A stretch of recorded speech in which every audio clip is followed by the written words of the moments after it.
Ante todo, muy buenas noches y voy a orar antes de empezar la palabra. Señor Jesús, Padre Santo, bello y hermoso Señor. Una vez más te damos gracias, Señor, por este día. Gracias, Señor, por el regalo que tú nos das de tu palabra.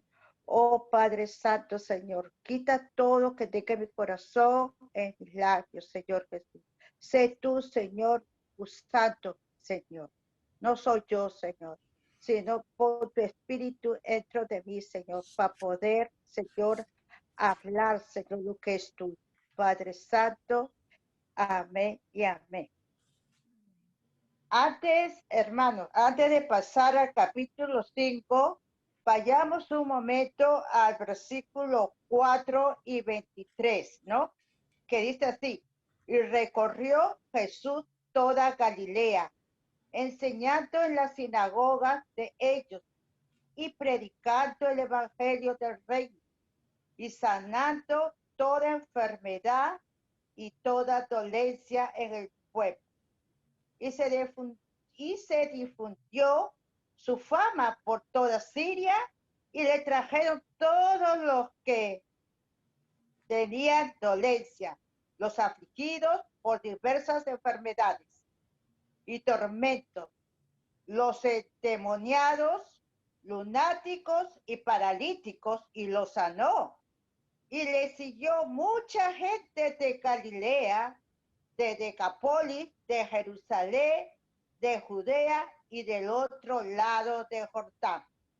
Amén. Amén. El sermón del monte, ¿no? Nos expresa los requisitos que necesita cumplir una persona para ser salva, sino que muestra el carácter y o el estilo de vida de los que ya son salvos. Dice así, ¿no? El 5. Viendo la multitud, subió al monte y sentándose, vieron a él sus discípulos y abriendo su boca les enseñaba diciendo. Acá en el 5 vemos que es multitud, ¿no? La multitud, que es todo lo que somos nosotros. La multitud en ese tiempo eran todos los pastores, ¿no?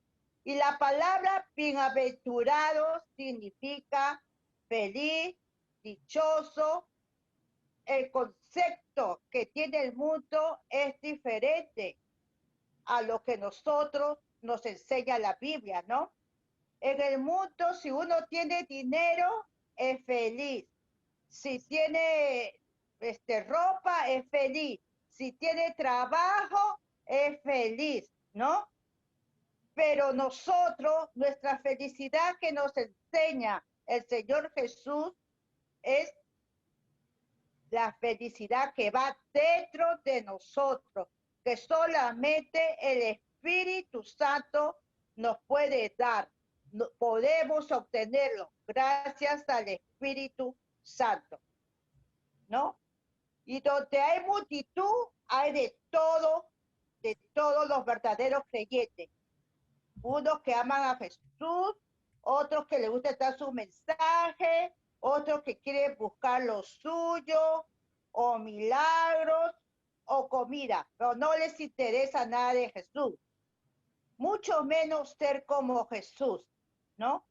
Miren que eran sus discípulos. Muy bien. Ahora nos vamos, hermanos, al versículo 5 y 3, que dice, bienaventurados los pobres en espíritu, porque de ellos es el reino de los cielos.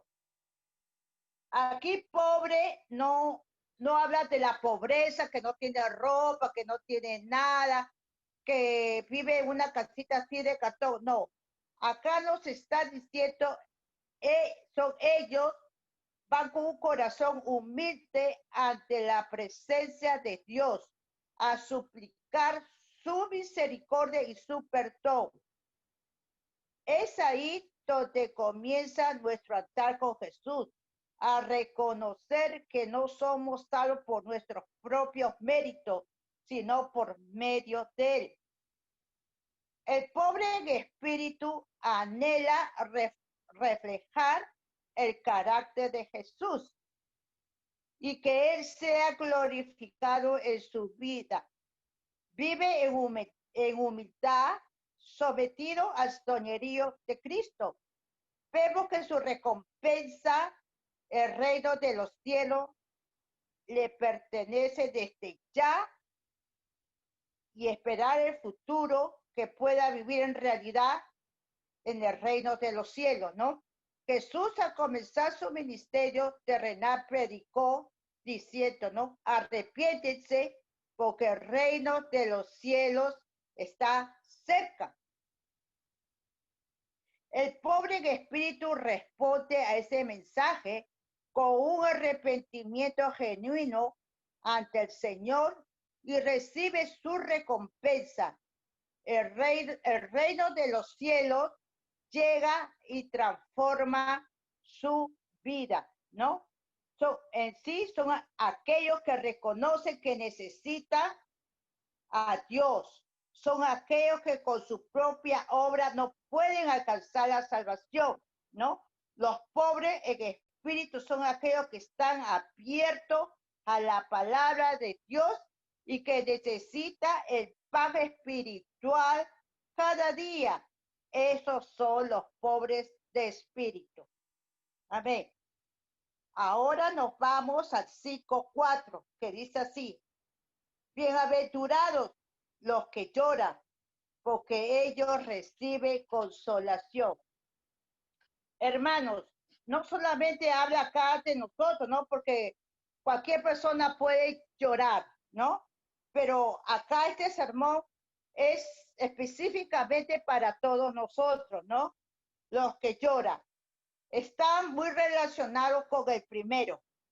Habla de los que se arrepienten y lloran profundamente por sus pecados, por la forma en que sus acciones han ofendido a Dios y han causado una brecha entre ellos y Dios.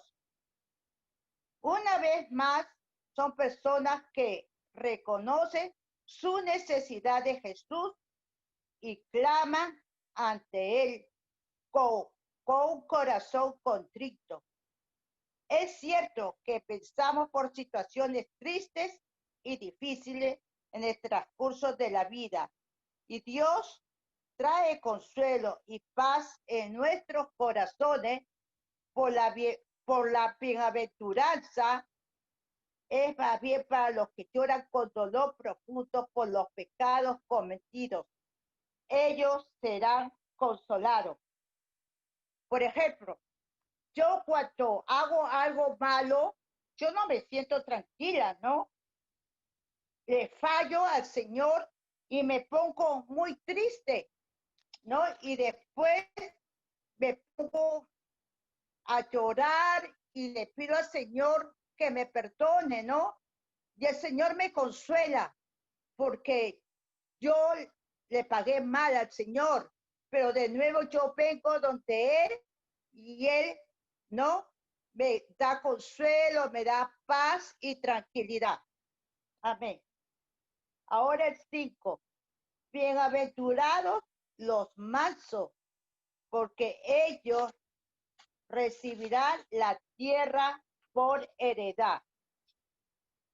Por favor, ¿podemos ir un ratito al Salmo 37 del 1 al 11? ¿Quién lo puede leer, por favor? Amén.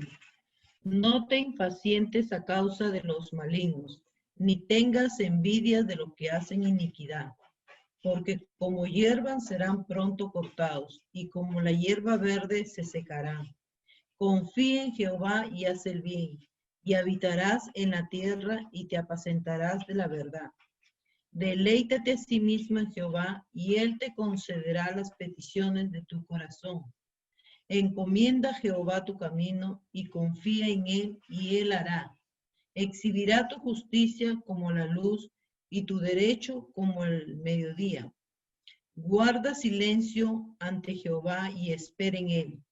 No te alteres con motivo del que prospere en su camino, por el hombre que hace maldades.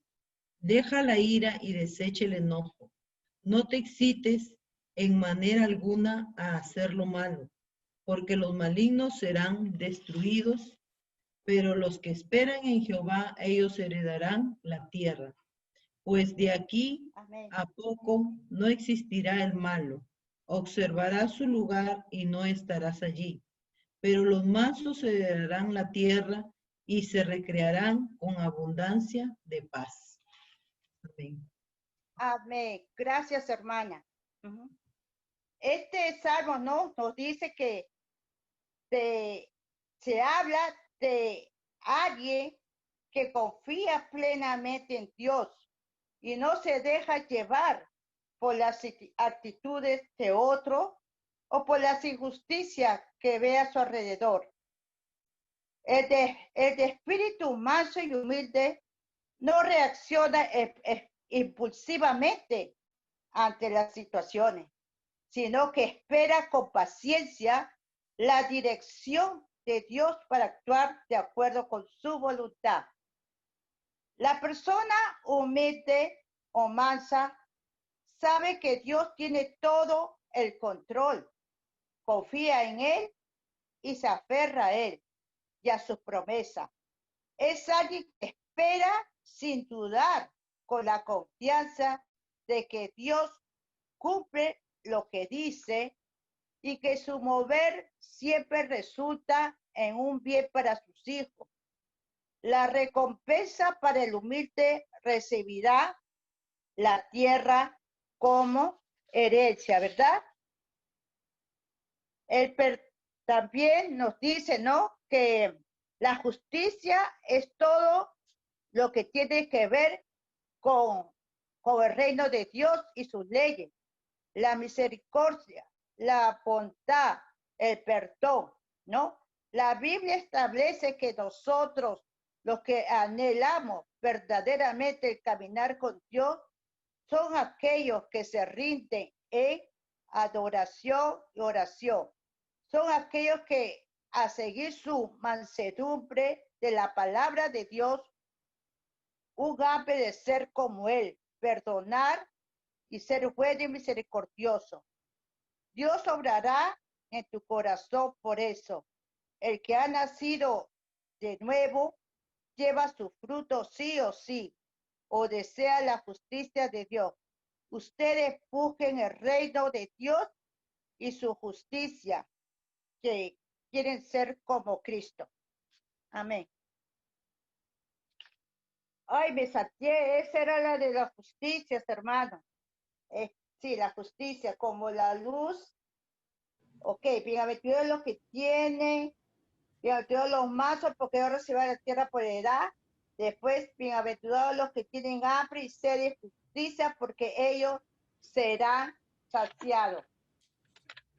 Amén. El sermón del monte es, por tanto, para usted y para mí, Jesús hablando de personas bienaventuradas. En el mundo espiritual rige una ley que también rige en el campo material. La persona que come más, crece más, ¿verdad? El crecimiento tiene relación directa con el apetito. Cuando una persona se enferma, normalmente pierde el apetito. Pero cuando la persona está sana, tiene buen apetito. Igual podemos decir en el campo espiritual. Si una persona tiene gran apetito espiritual, crecerá bastante espiritualmente. Pero si una persona tiene poco apetito espiritual, crecerá poco espiritualmente. Cuando un creyente, ¿no?, esconde pecado en su vida, lo primero que sufre las consecuencias de ese pecado escondido es el apetito espiritual de ese creyente.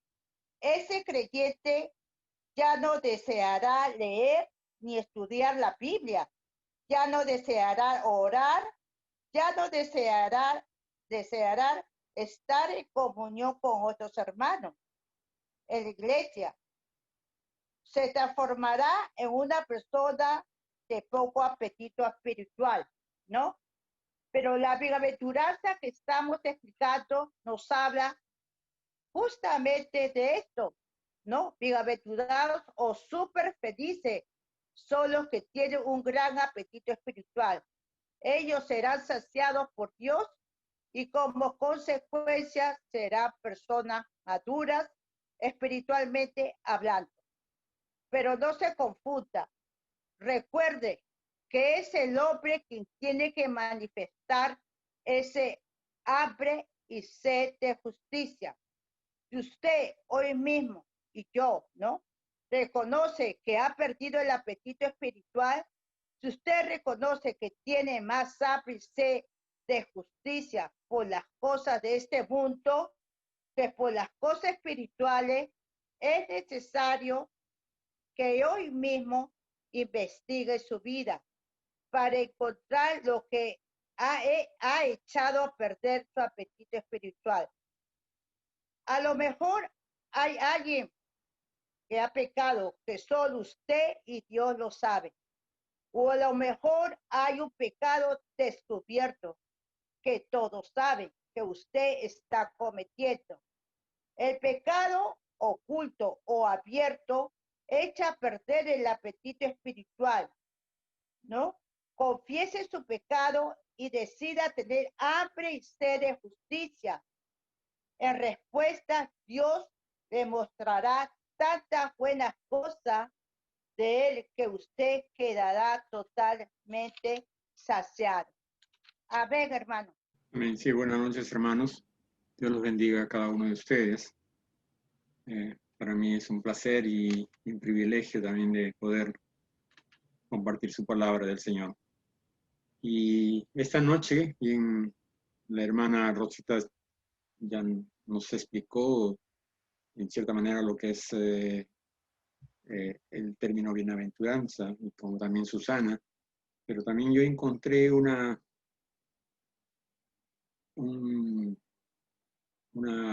expresión que decía que bienaventuranza expresa lo que es bendición, como decía Susana, pero en sí son 7 veces bendecidos, pero que en sí la palabra bienaventuranza viene de una palabra hebrea que es rodilla.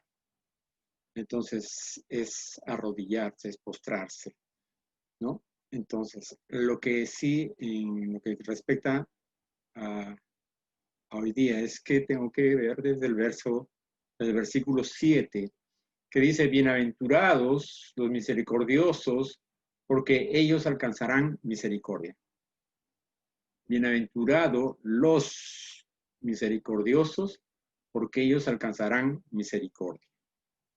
El significado bíblico de lo que es misericordia es habilidad que Dios da a ciertas personas relacionadas con Él para que puedan sentir compasión, empatía, amor por las personas. Este versículo ha sido mal interpretado, ¿no? Actualmente, porque hace depender de que siendo misericordiosos podemos obtener misericordia. No es así. No es la condición bajo la cual obtenemos misericordia. Entonces, vamos a aclarar esto. No es que se dice que para hacer depender que siendo misericordiosos podemos obtener misericordia. Y no es así. La misericordia, dice, es una condición en la cual obtenemos misericordia. Y es así como nos dice, el Señor nos da la posibilidad de tener esa compasión, esa empatía, ese amor por las personas. Hay muchas personas que tienen ese don de misericordia y también que vienen unido a lo que es servicio. Personas que dejan de sí para poder servir a los demás. Y vamos a ir a Tito 3:5,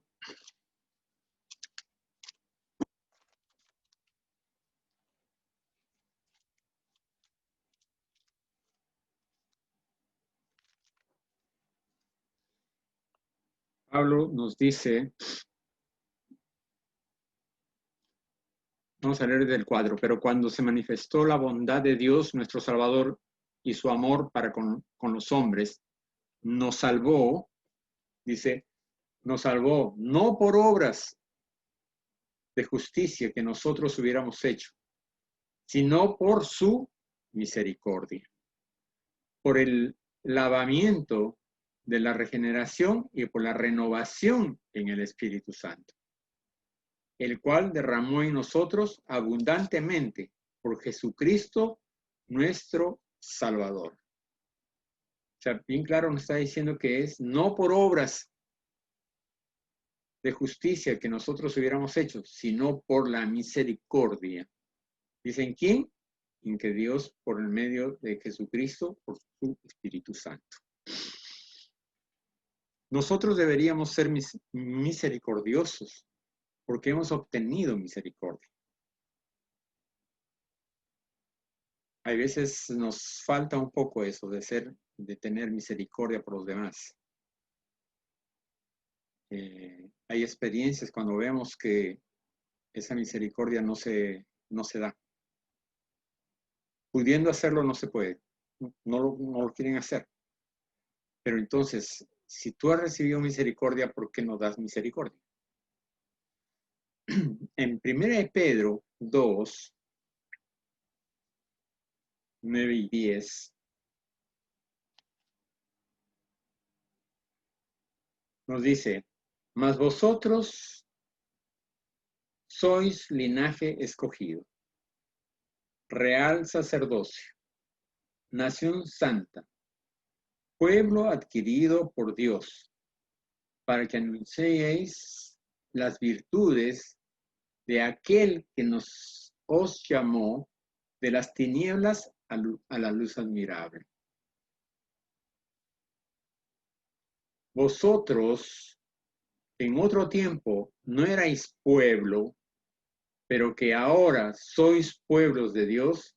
En otro tiempo no habéis alcanzado misericordia, pero que ahora habéis alcanzado misericordia. Dios en su misericordia nos toma como parte de su pueblo. Y dice que nosotros, ¿qué somos al recibir a Cristo de corazón y querer, como decía Rosita, querer aprender más, querer estar en Él, no ser un desnutrido espiritualmente, sino una persona que quiere y tiene hambre de poder conocer la palabra, de poder conocer más a Cristo? Dice, somos linaje escogido, real sacerdocio, nación santa, pueblo adquirido por Dios. ¿Para qué? No es para tener el pergamino ahí colgado, sino dice, para que anunciéis las virtudes de aquel que nos llamó y nos sacó de las tinieblas a la luz admirable. Todos nosotros que hemos estado antes de recibir a Cristo, andábamos en las tinieblas. Pero para nosotros, estando en las tinieblas, parecía la luz. Pero cuando hemos venido a la palabra, hemos conocido la luz admirable de nuestro Señor Jesucristo. Y nos hace ver diferente las cosas. Nos hace sentir diferente la palabra. Porque lo que éramos antes, no somos ahora nada. Y es un gozo para cada uno de nosotros de poder ver atrás lo que se quedó y ver hacia adelante lo que espera. Es maravilloso porque sabemos nosotros, ¿no? Ese temor a la muerte lo hemos dejado a un costado porque sabemos que para nosotros la muerte va a ser vida y vida en abundancia. Para las personas que no conocen a Cristo y que no aspiran estar en la gloria, como decía uno, el que muere 2 veces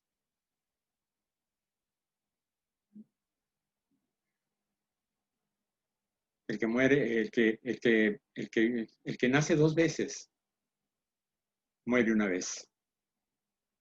Y el que nace una vez, muere 2 veces. Esto quiero explicarles, que dice, uno nacido y luego nace espiritualmente, ya solamente va a morir en carne y su espíritu va a la vida eterna. Pero el que nace una sola vez, muere 2 veces. Muere en carne y muere en espíritu. Y eso es lo que nosotros no deseamos. No solamente para nosotros, sino para nuestros círculos, sino para el mundo entero. Nuestra misión es ir y predicar la palabra. Y entonces, en este caso, el Señor nos está diciendo que somos real sacerdocio. Somos coherederos de Cristo. Y por tanto tenemos una misión, porque Él nos dijo, ir y predicar en el nombre del Padre, del Hijo y del Espíritu Santo. Lo hacemos, nos comprometemos, vivimos eso y tenemos esa misericordia para los demás. Amén. El versículo 8, volviendo a Mateo, bienaventurados los limpios de corazón, porque ellos verán a Dios.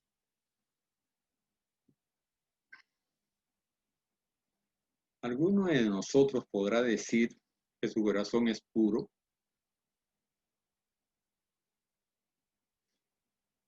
Manifestaba Rosita que cuando caía en una falta, sentía el dolor de haber fallado a Cristo, de haber fallado a Dios, a Jehová. Y que dice que lloraba o llora. Hay muchas personas que es así. O también se llora por satisfacción, por alegría. Y uno no sabe por qué llora. Y cuando uno se viene en llanto, dice, ¿pero por qué llorabas? No sé, pero es que tenía esa sensación, esa alegría, esa paz, pero se manifestaba en lágrimas. Pero cuando nos dice que nosotros tenemos que ver y decir, nuestro corazón es puro, estoy obrando bien. Como decía el domingo, para estar en la presencia del Señor, primero tenemos que limpiar nuestro corazón, sacar todo aquello que estorba, todo aquello que no es agradable al Señor. Son cosas que muchas veces nosotros no queremos hacerlo, o son cosas que en mi pasado lo hice, pero que en sí sé que el Señor me lo ha perdonado, pero muchas veces quedan esos residuos que a veces afloran en uno. Y lo que tenemos que hacer, hermanos, es que tenemos que pedir al Señor que nos limpie todo nuestro corazón para que Él pueda morar en él y poder decir, bueno, sí, tengo un corazón limpio. Es muy difícil tenerlo, porque hay momentos que uno pierde el control como todo ser humano. Si está conduciendo y hay un imprudente, pues hay veces uno reacciona diferente. Me acuerdo de un pastor en Iquitos, era representante de la empresa Honda. Y antes de conocer a Cristo, dice, cuando estaba arreglando las motos, hay veces pues una llave se le escapaba y se golpeaba el dedo y bueno, sus expresiones no eran nada agradables. Pero cuando entró a conocer a Cristo y ya estaba viviendo en él cuando se acordaba que cada vez que se le escapaba una llave o de repente un martillazo en el dedo, decía, Señor, gracias, de algo me estás librando. A diferencia de que cuando uno no lo está, comienza a maldecir a todos, ¿no es cierto? Y le echa la culpa a alguien y no asuma su responsabilidad. Entonces, vemos que cómo podemos llegar a ser limpios de un corazón tan malo como a veces nosotros lo consideramos. Vamos a ir a Juan 15:3. En el Evangelio de Juan 15:3.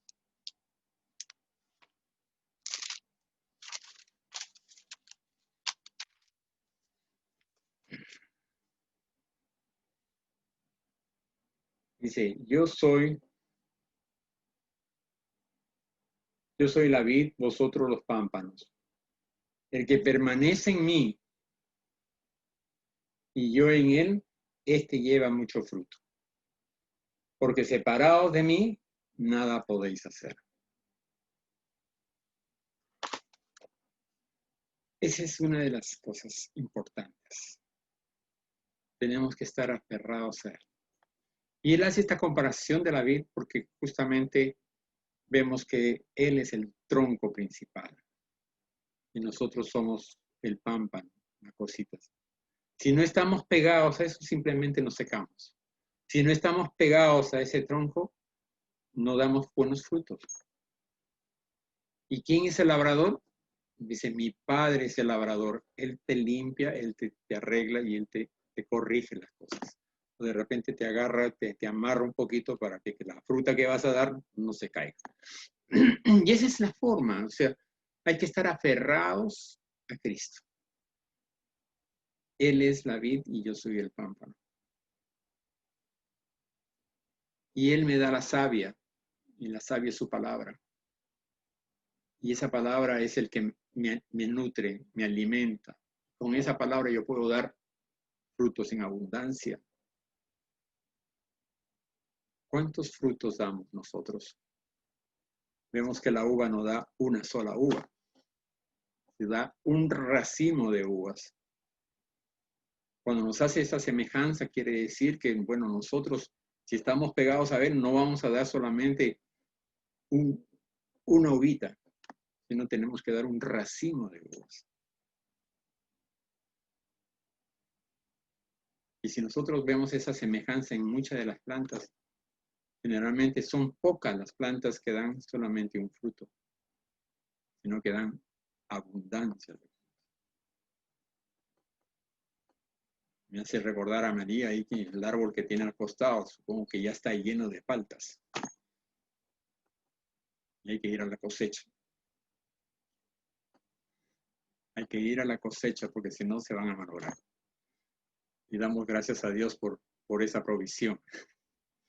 Y es así, hermanos, que nosotros tenemos que reproducir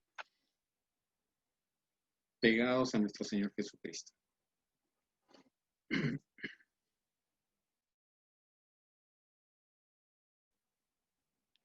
Dice, vosotros ya estás limpio por la palabra que os he hablado. En 1 Juan 1:7.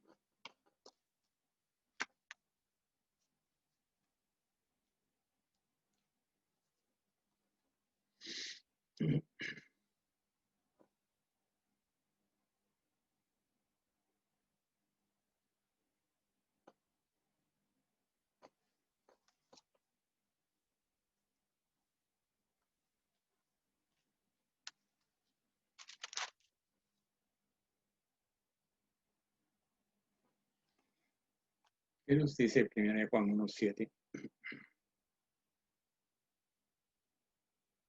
Pero si andamos en luz, con Él está en luz, tenemos comunión unos con otros, y la sangre de Jesucristo, su Hijo, nos limpia de todo pecado. Qué lindo.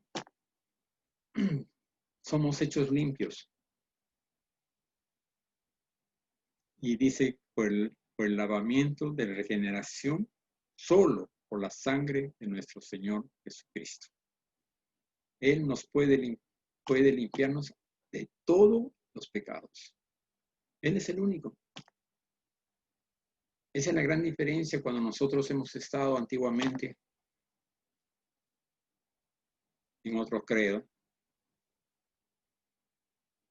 el único que puede limpiarnos de todo pecado es nuestro Señor Jesucristo, según la palabra.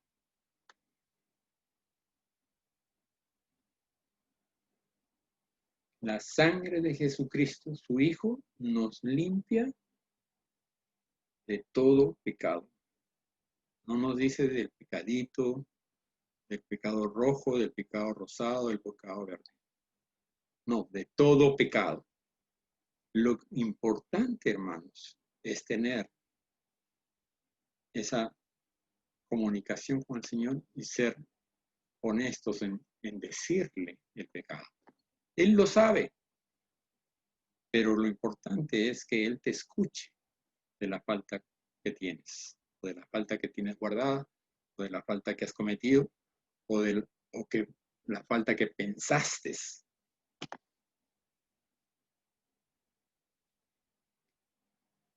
Como nos dice, el momento en que tú codicias algo, ya pecaste. Para los hombres, si ves a una dama que pasa y la codicias, ya pecaste.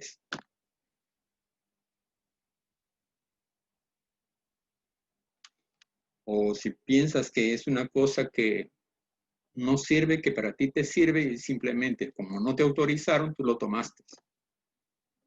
Eso es robo. Tienes que pedir permiso para poder tomarlo. ¿Te sirve? No, no me sirve. ¿Pero lo puedo llevar? Sí, llévate. Ok. Ah, no, esto no le sirve, así que... Y no pasó nada. Y pensamos que no es un robo. Sí es un robo.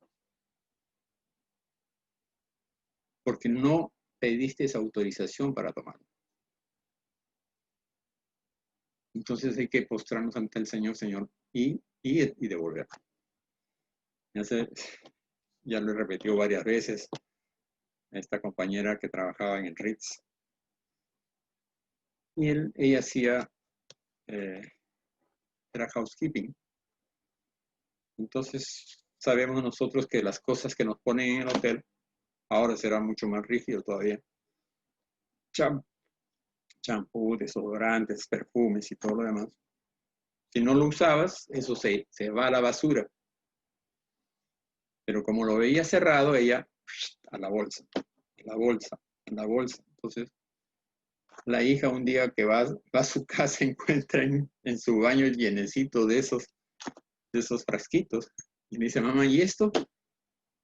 ¿Te han autorizado para que lo traigas? No, pero si eso es basura. Eso lo botan. ¿Pero te han autorizado? No. Bueno, no hay problema. Juntémoslos todos.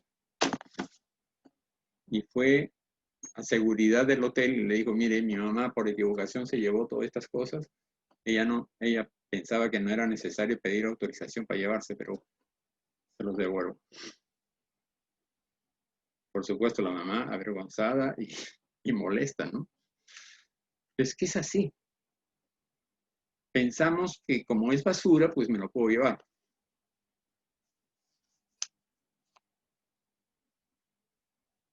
Pero si no tienes autorización, no te puedes llevar ni eso. Y eso es una falta. Porque comienzas con una cosa insignificante y se te va haciendo costumbre de tomar las cosas. Y tú piensas que todas las cosas no tienen valor, entonces te lo llevas. Y no es así. Porque de repente puede tener un valor sentimental. Y te estás llevando parte de sus sentimientos de esa persona. ¿No? Que hay veces hay un objeto que te lo dejó tu tatarabuela, ¿no? Dice, esto es un recuerdo de mi tatarabuela. Y por ahí dice, ay, mira, este está de vejestorio, mejor lo botamos. No, mejor me lo llevo. Es parte de su ser que es. Pero si de repente le hubiera pedido, le dice, no, es un recuerdo de mi tatara, ¿no? O sea, que tiene un valor sentimental, no tiene otro valor, sino un valor sentimental. Entonces, hermanos, muchas veces cometemos estas faltas, pero no le damos el valor que debe tener en cuanto a lo que es bueno o es malo. Pero si hemos cometido en eso y hemos recapacitado que está mal, entonces simplemente es postrarnos ante el Señor y devolver o simplemente decir esto no es mío, ¿okay? Deshacerme.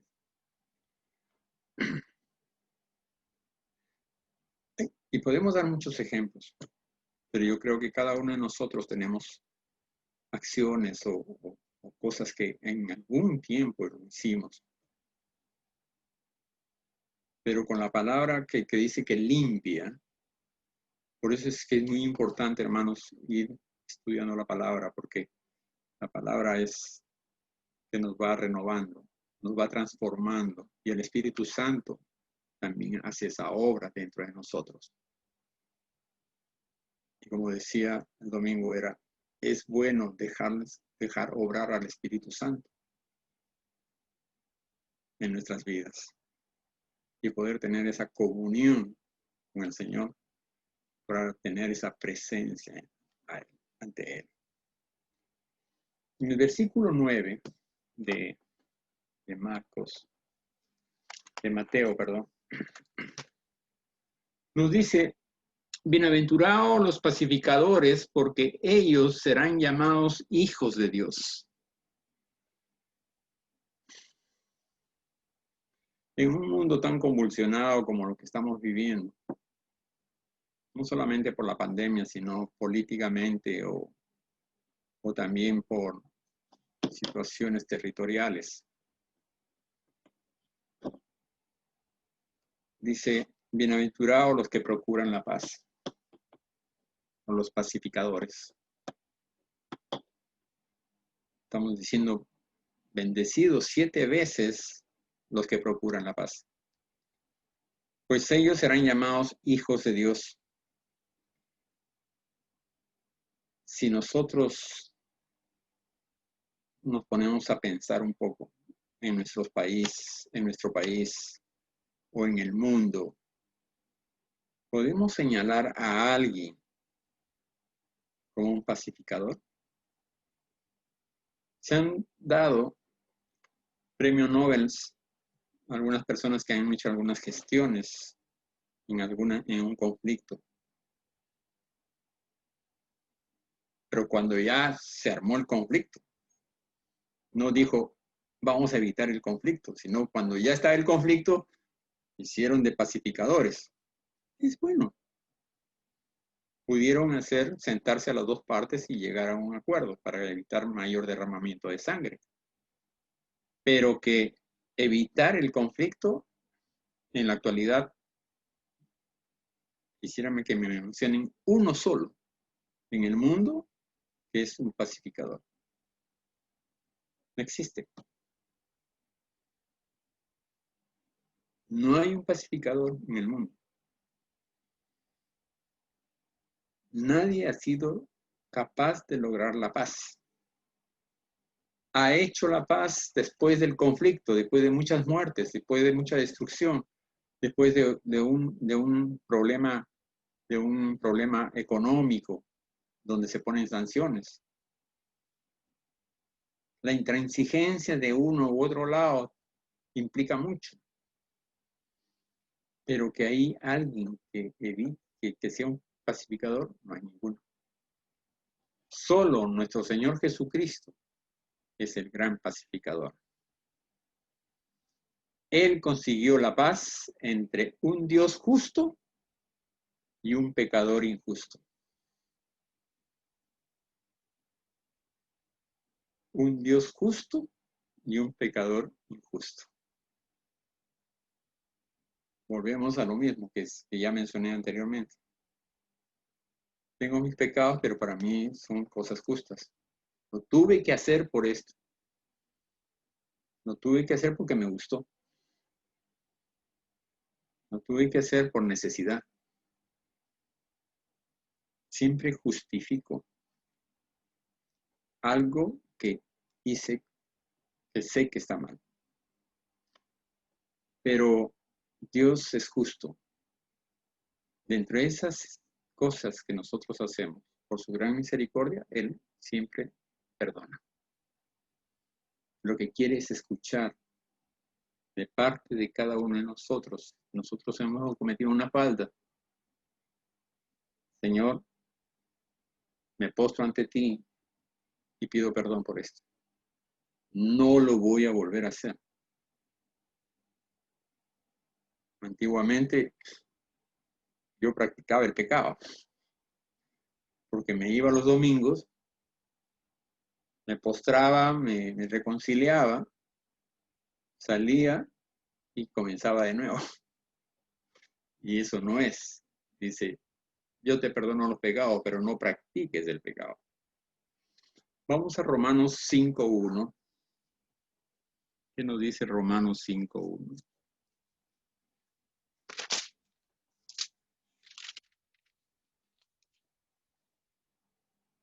Dice, justificados, pues por la fe, tenemos paz para con Dios, por medio de nuestro Señor Jesucristo. Por quien también tenemos entrada por la fe a esta gracia en la cual estamos firmes y nos gloriamos en la esperanza de la gloria de Dios. Y no solo esto, sino que también nos gloriamos en las tribulaciones, sabiendo que la tribulación produce paciencia. Y la paciencia prueba, y la prueba esperanza. Y la esperanza no avergüenza, porque el amor de Dios ha sido derramado en nuestros corazones por el Espíritu Santo que dice que nos fue dado. Entonces, justificados pues por la fe tenemos paz. Tenemos paz, hermanos. Muchas veces pensamos que qué difícil es poder encontrar la paz y la tranquilidad. Pero no recurrimos a quien nos da la paz. De repente recurrimos a algunas pastillas. Pero a veces esas pastillas son solamente por unas horas. Y al día siguiente, de nuevo, no tenemos paz. Otros recurren al alcohol o a las drogas para olvidar los problemas, para tener esa tranquilidad. Pero a veces he conversado con esas personas que toman, le digo, bueno, tienes una tranquilidad simplemente de unas horas. Al día siguiente estás con dolor de cabeza, problemas estomacales, tu bolsillo fue roto porque no sabes cuánto gastaste. De repente te desmediste y ya te quedaste sin dinero para terminar la semana. ¿Y cuántas horas te duró la paz? La única paz que tú puedes conseguir es en Cristo. Y es una paz duradera. No es una paz temporal. Es una paz duradera.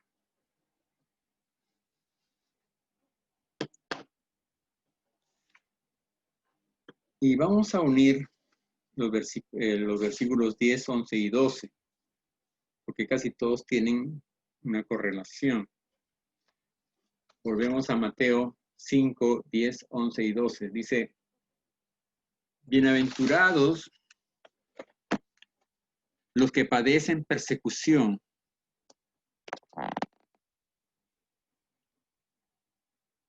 por causa de la justicia, porque de ellos es el reino de los cielos.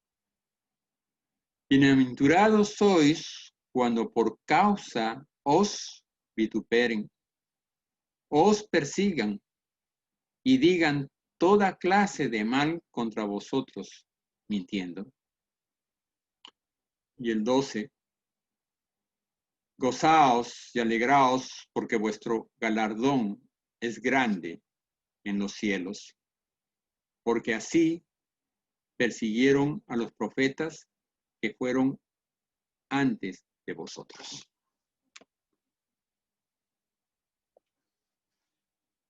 Bienaventurados los que padecen persecución. Bienaventurados sois por causa del vituperio.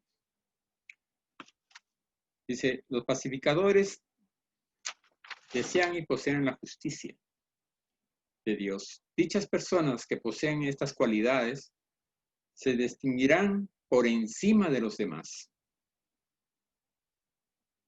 pero serían incomprendidos. Es igual que los profetas, eran incomprendidos. Tenían la palabra de Dios, les advertía a su pueblo, pero eran incomprendidos. Pregúntenle a Jeremías y a Isaías.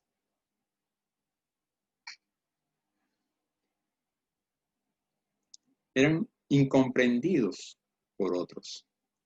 Por lo tanto, padecerán persecución, hablarán mal de ellos.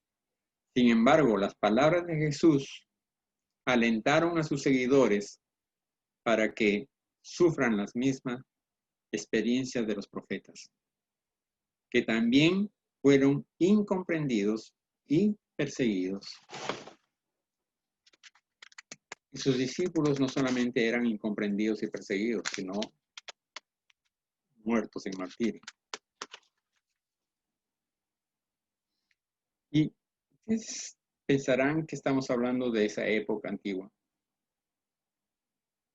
No, hermanos, en la actualidad también existe persecución. También existe lo que nos dice que por su causa lo vituperarán y lo perseguirán.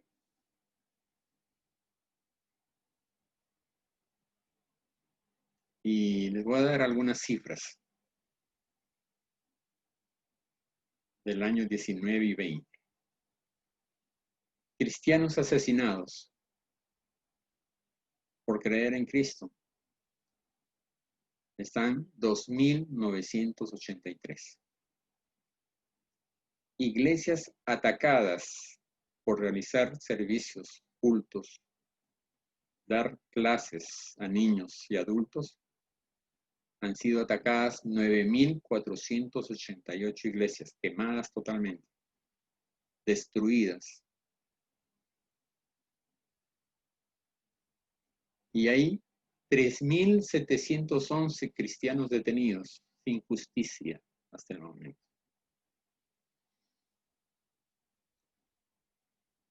Dice, en Asia y África, 1 de cada 3 cristianos sufren persecución. Y en el mundo, 1 de cada 6 sufren persecución. Y en algunos lugares, esa persecución no queda ahí. Los enjuician y pasan a la muerte. O simplemente, en algunos países, el hecho de llevar una Biblia es o pena de muerte o cadena perpetua. Entre los países más radicales que se tienen, en el 5º lugar está Pakistán. Luego está Sudán, que es un país islamita. Luego Somalia. En Somalia asesinan a los cristianos. Luego, en segundo, está Afganistán. Y en primer puesto está Corea del Norte.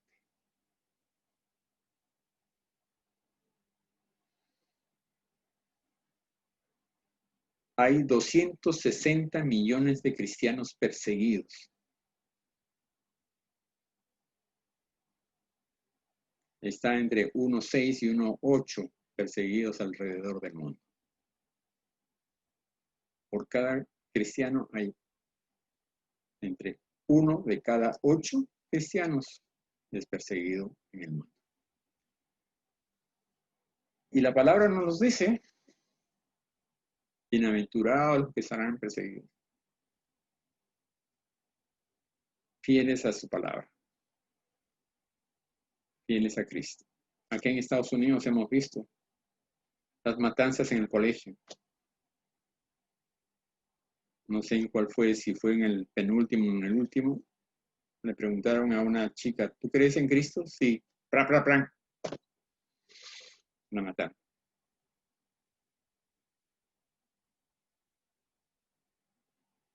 Solamente por decir que creo en Cristo.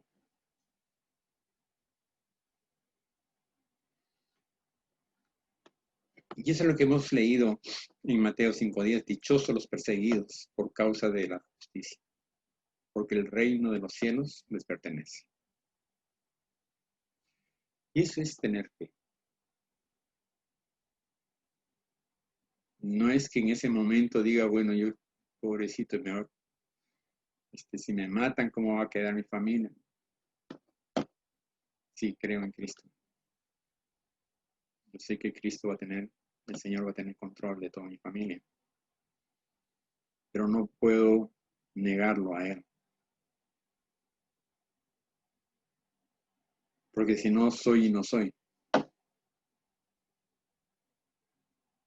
No quiero ser tibio.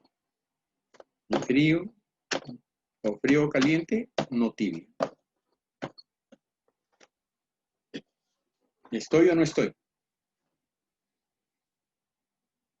Y esto también va, también cuando tenemos el compromiso con la iglesia.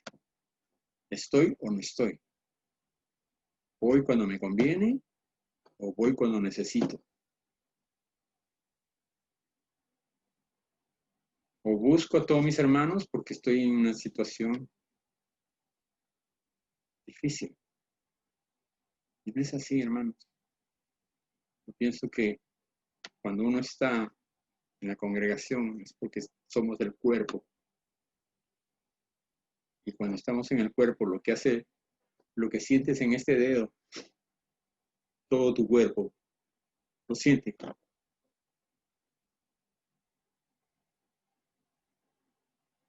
O simplemente lo sientes de ese lado. No. El dolor a veces es tan grande si te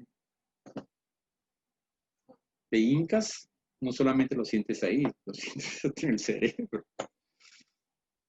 Y hay lugares donde los dolores son más agudos. Y cuando nosotros tenemos una falta, me acuerdo en este momento que decía, es como una arenita que cae en el ojo. Cuando te cae una pequeña astilla o un pequeño grano de arena, que es lo más sencillo, y comienza a fastidiarte, ¿qué haces? ¿Te lo dejas para el día siguiente? ¿O para el siguiente mes? ¿O cuando, bueno, tengas tiempo y vas donde el médico? Ahí mismo tratas de sacártelo, ¿no es cierto? Así es el pecado. Si tú tienes una falta, sácalo de inmediato. No esperes que te haga más daño. Si te dejas el grano de arena y comienzas a frotarte, te puede malograr el ojo. Y la cirugía va a ser más dolorosa y más costosa. Pero si te lavas inmediatamente con un poco de agua, sale la partícula y ya te quedaste aliviado. Es igual, si tienes una falta,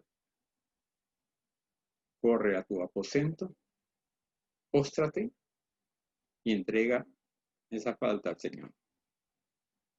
Y tu corazón quedará limpio. Vamos a ir a Romanos 8:35.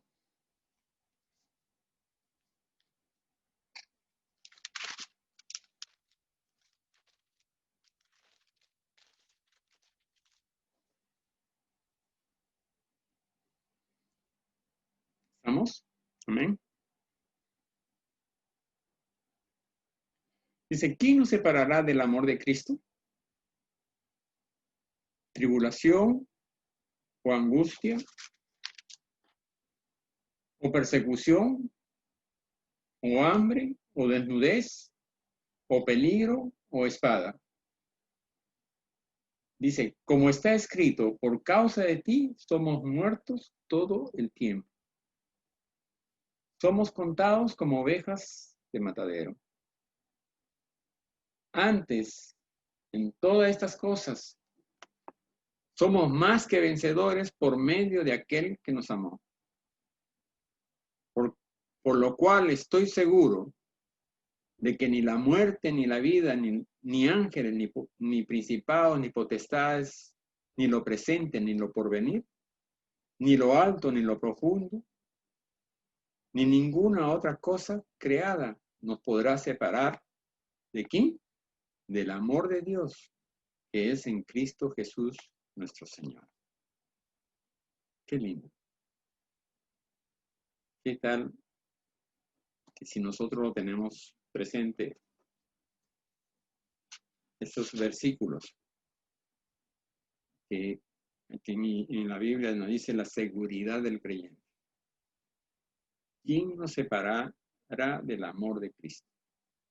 No hay nada que nos separe. Nada.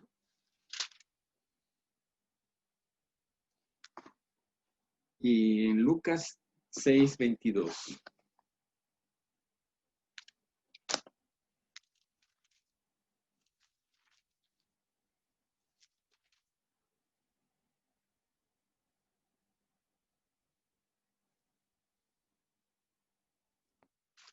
Dice, bienaventurados seréis cuando los hombres y acá nos dice Jesús, bienaventurados seréis cuando los hombres os aborrezcan y cuando os aparten de sí y os vituperen y desechen vuestro nombre como malo por causa del Hijo del Hombre. Dice, gozaos en aquel día y alegraos porque he aquí vuestro galardón es grande en los cielos, porque así hacían sus padres con los profetas. Grandes serán sus galardones.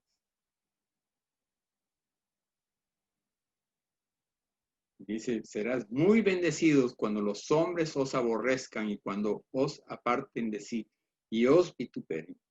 Y a veces nos preocupamos cuando nos apartan de su grupo. Y no tenemos que, al contrario, bendecirlos a ellos.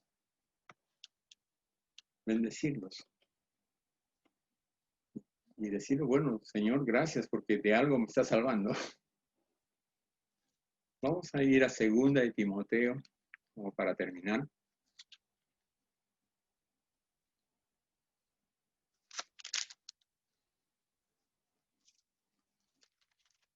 Capítulo 3, versículo 12.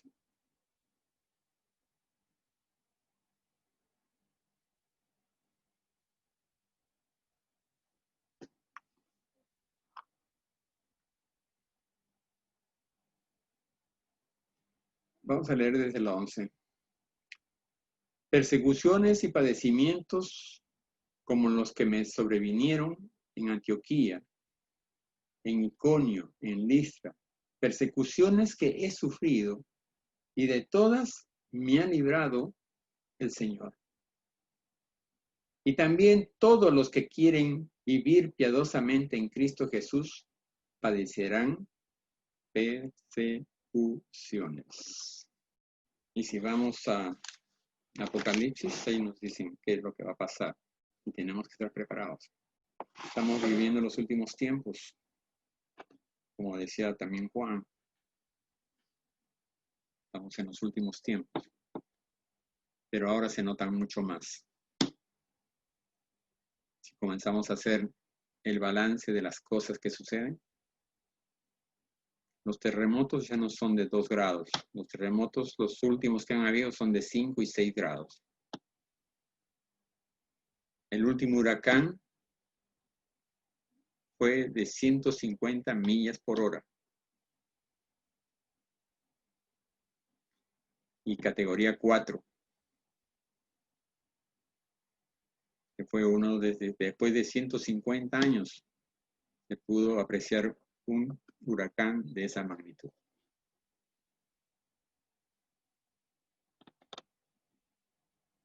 Entonces vemos que la palabra se va cumpliendo. Vemos lo que está sucediendo con la humanidad.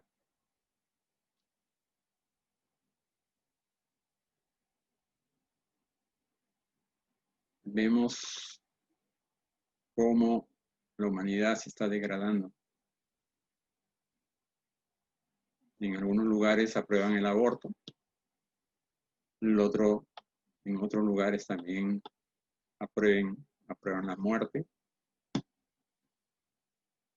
En otros lugares ni siquiera están aprobados, pero te matan solamente por creer en Cristo. Estas bienaventuranzas, hermanos, nos dan esa plena confianza de que en quién estamos y con quién estamos. Les doy gracias al Señor por esta noche. Muchas bendiciones a cada uno de ustedes. Amén.